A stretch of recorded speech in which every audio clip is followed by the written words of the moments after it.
మూడవది, నీవు రక్షింపబడ్డావు.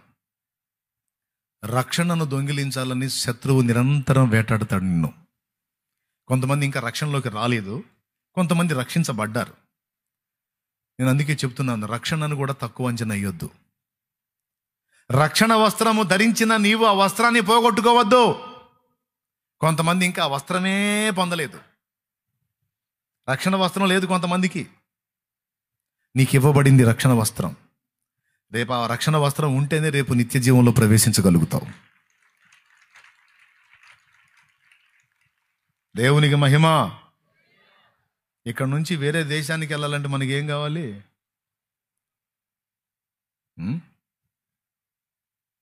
ఆ దేశం పర్మిషన్ ఇవ్వాలి. మా దేశానికి రావచ్చు, మేము ఆమోదిస్తున్నాం. దాన్ని ఏమంటారు? వీసా అంటారు.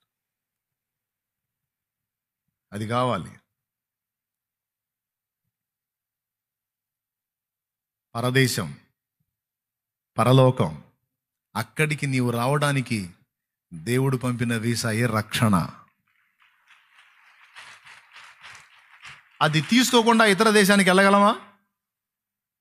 ఇది తీసుకోకుండా పరలోకం చేరం. కొంతమంది దాన్ని పట్టించుకోవాలా. రక్షణ పొందండి మొర్రో అని అన్నం పెడుతుంటే మెలికలు తిరుగుతున్నాను, పొందుదాంలే అయిద్ది అయిద్ది, బాగా అయిద్ది. కుటిక్కిని జారిపోయావు అనుకో, గ్యారెంటీ లేని బతుకులు కదా. నీటి మీద బుడక్కి మన బతుకి సమానమే కదా. అది ఎప్పుడు టుప్ మంటదో తెలియదు, మన బతుకు ఎప్పుడు టపి మంటదో తెలియదు. అప్పుడు నువ్వు అక్కడికి పోయి నేనే లే రానియండి అంటే సరేలే రా అనరు. చూశారులే పో అంటారు. రక్షణ వస్త్రం నువ్వు ధరించుకున్నావు. పరిశుద్ధుడవు, నీతిమంతుడవు, పాపపు వస్త్రము మార్చిన దేవా, ప్రాపుగ రక్షణ వస్త్రమిచ్చితివి, ప్రాపుగ రక్షణ వస్త్రమిచ్చితివి, పొగడెద నిన్ను ధవళవన్నుడ, పొగడెద నిన్ను ధవళవన్నుడ, కొనియాడి పాడి కీర్తించి వర్ణించెద నిన్ను నా ప్రభువా, కొనియాడి పాడి కీర్తించి వర్ణించెద నిన్ను నా ప్రభువా. నరులను కావగా పరమును వీడి, నరులను కావగా పరమును వీడి, భువి కరుదెల్చిన కృపగల దేవా, భువి కరుదెల్చిన కృపగల దేవా, కొనియాడి పాడి కీర్తించి వందించెద నిన్ను నా ప్రభువా.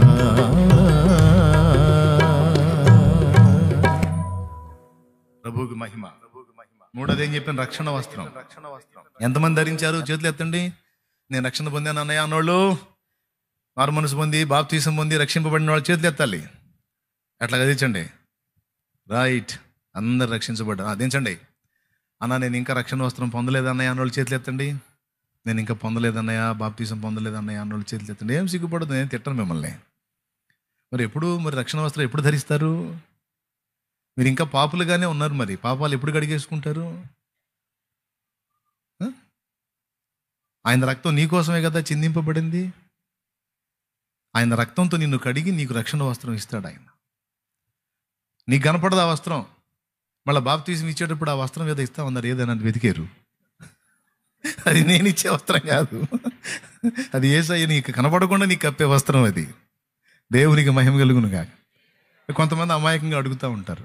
అందుకని నేను ముందే చెప్తున్నాను. నేను బాప్తీసం నీళ్ళలో మునిగి వచ్చిన తర్వాత, అన్నయ్య నువ్వు ఆ రోజు చెప్పావు కదా రక్షణ వస్త్రం అనేది కప్పు అన్నయ్య నా మీద అంటే, నేను కప్పేది కాదమ్మా, అది యేసయ్య ఆయన కప్పేది. ఏనాడైతే మారు మనసు పొంది బాప్తీసం పొంది జీవగ్రంథంలో పేరు సంపాదించుకుంటావో రక్షణ వస్త్రం నీ మీదకి వస్తుంది. రేపు గొర్రెపిల్ల వివాహ విందులో నువ్వు ఉంటావు. ఆ పండుగలో, ఆనందంలో, ఆ నిత్య సంతోషంలో నువ్వు ఉంటావు. కాబట్టి నీకు దొరికింది రక్షణ, అది తేలికైంది కాదు, జాగ్రత్త. ప్రాణమైన వదలాలి, రక్షణ మాత్రం పోగొట్టుకోకూడదు. అన్న రక్షణ ఎప్పుడు పోతుంది? ప్రభువుని ఏనాడైతే వదిలిపెడతావో ఆనాడు పోతుంది. ప్రభువుని నువ్వు కోల్పోయిన నాడు నీ రక్షణ పోతుంది. ప్రభువుని నువ్వు హత్తుకొని ఉన్నంత వరకు నీ రక్షణకు గ్యారంటీ. ప్రభువుని నువ్వు వదలనంత వరకు, ప్రభువే నా రక్షకుడు, ఏసే నా దేవుడు, ఏసే నా ప్రభు, ఏసే నా రక్షకుడు, ఏసు లేకపోతే నాకు లైఫే లేదో, తీసుకుంటే నా ఊపిరి తీసుకుని నేను మాత్రం ఏసేను వదిలిపెట్టను అని యేసుని నువ్వు హత్తుకొని ఉన్నంత వరకు నీ రక్షణకు డోకా లేదు. ఆత్మీయ జీవితంలో పడతానో లెగుస్తానో కింద పడతానో, ఏదో ఏడుతావు, మొత్తుకుంటావు, కానీ మొత్తానికి ప్రభువునైతే హత్తుకొని ఉంటావు, ప్రభువుని వదిలిపెట్టావు. కానీ కొంతమంది ప్రభువుని వదిలేసిన వాళ్ళు ఉన్నారు. నాకు వద్దా యేసు అని వదిలిపెట్టి పోయిన వాళ్ళు ఉన్నారు. వాళ్ళకి రక్షణ వస్త్రం పోగొట్టుకున్నారు. ఇక వాళ్ళకి లేదు. ఇక వాళ్ళకి నిత్య నరకమే గతి, నిత్య జీవం లేదు. ఎందుకంటే బైబిల్లో అలా రాస్తుంది. మరి నేనేం చేసేది? దేవుని కుమారుని మరలా సిలువ వేసి కృపకు మూలమగు ఆత్మను తిరస్కరించి పరిశుద్ధపరచబడుటకు ఆధారమైన నిబంధన రక్తమును అపవిత్రమైనదిగా ఎంచి కృపకు మూలమగు ఆత్మను తిరస్కరించిన వాడు ఎంత ఎక్కువ దండనకు పాత్రుడుగా ఎంచబడిందని మీకు తోచును. హెబ్రీ పత్రిక 6వ అధ్యాయం 4వ వచనం, 10వ అధ్యాయం 26వ వచనం జస్ట్ గుర్తు రాసుకో, ఇంటికి చదువుకో, అయిపోవచ్చింది. నేను అందుకే చాలా ఉన్నాయని చెప్పాను, ఒక 3 చెప్పాను.